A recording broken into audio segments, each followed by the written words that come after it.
Police દ્વારા દર વર્ષે રોડ સેફટી વીકની ઉજવણી કરવામાં આવે છે। પોલીસ પરેડ ગ્રાઉન્ડ ખાતે યોજાયેલા એક કાર્યક્રમમાં સપ્તાહના ઉજવણીની શરૂઆત કરવામાં આવી હતી। આ પ્રસંગે વર્ષ દરમિયાન ટ્રાફિક પોલીસ દ્વારા કરવામાં આવતી કામગીરીને બિરદાવવામાં આવી છે અને પ્રોત્સાહન આપવામાં આવ્યા હતા। સાથે જ લોકોને ટ્રાફિક નિયમોને અનુસરવા માટે સમજાવવામાં આવ્યા હતા। સુરત શહેર મેટ્રો શહેર બનવા તરફ જઈ રહ્યું છે, ત્યારે સુરતમાં ટ્રાફિક એક મોટી સમસ્યા છે। સુરતમાં ટ્રાફિકના નિયમો અનુસરવા માટે પોલીસ દ્વારા વિવિધ ડ્રાઈવ ચલાવવામાં આવે છે। આને અનુલક્ષીને સુરત શહેર ટ્રાફિક પોલીસ દ્વારા રોડ સેફટી વીકની ઉજવણી કરવામાં આવી છે।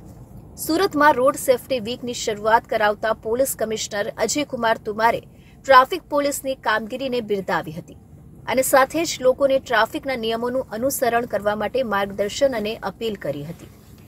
સુરતમાં અવારનવાર થતા ગંભીર અકસ્માતોમાં લોકોના જીવ જતા હોવાના કિસ્સા બનતા રહે છે, ત્યારે પોલીસ રોડ સેફટી માટે જરૂરી એવા ટ્રાફિક પોઈન્ટ પર સિગ્નલ સહિત સીસીટીવી સહિતની સુવિધાથી સજ્જ બનીને ટ્રાફિક નિયમન કરવાનો પ્રયાસ કરતા હોય છે।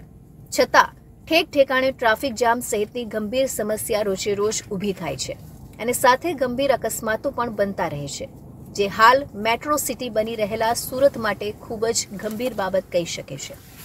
સુરતમાં મેટ્રો ટ્રેનની કામગીરી હાલ ચાલી રહી છે અને સાથે જ મોટા મોટા બ્રિજના પ્રોજેક્ટો પણ સાકાર થઈ રહ્યા છે, પરંતુ એની સાથે સાથે સુરતમાં વધતા ટ્રાફિકના દબાણને કારણે ઊભી થતી સમસ્યા હલ કરવી સુરત પોલીસ માટે પણ માથાનો દુખાવો સાબિત થઈ રહી છે।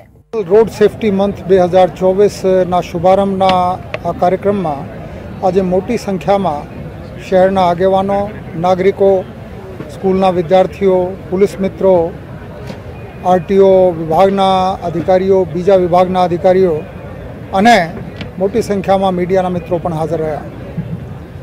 રોડ સેફટી એક એવી બાબત છે જે બધાના ઉપર લાગુ પડે છે, કેમ કે એના ભોગ ગમે ત્યારે કોઈ પણ બની શકે અને કોઈના પણ પરિવારના કોઈ સભ્ય ક્યારે માર્ગ અકસ્માતમાં મૃત્યુ પામે કે દવાઈ જાય તો એના આખા પરિવાર ઉપર બહુ ગંભીર આડઅસર પડતી હોય છે। આપણે આ બાબતે વધારે સભાન સચેત બનવાની જરૂર છે, શિસ્ત કેળવવાની જરૂર છે।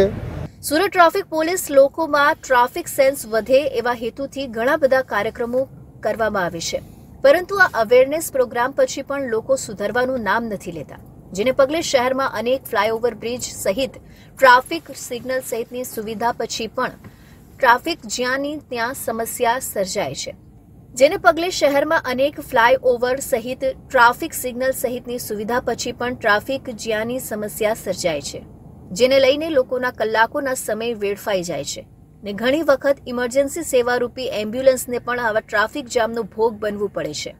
ત્યારે સુરત પોલીસની ટ્રાફિક કામગીરી વધુ અસરકારક બને એવું હાલના તબક્કે જરૂરી બન્યું છે। મેટ્રો સિટીઓ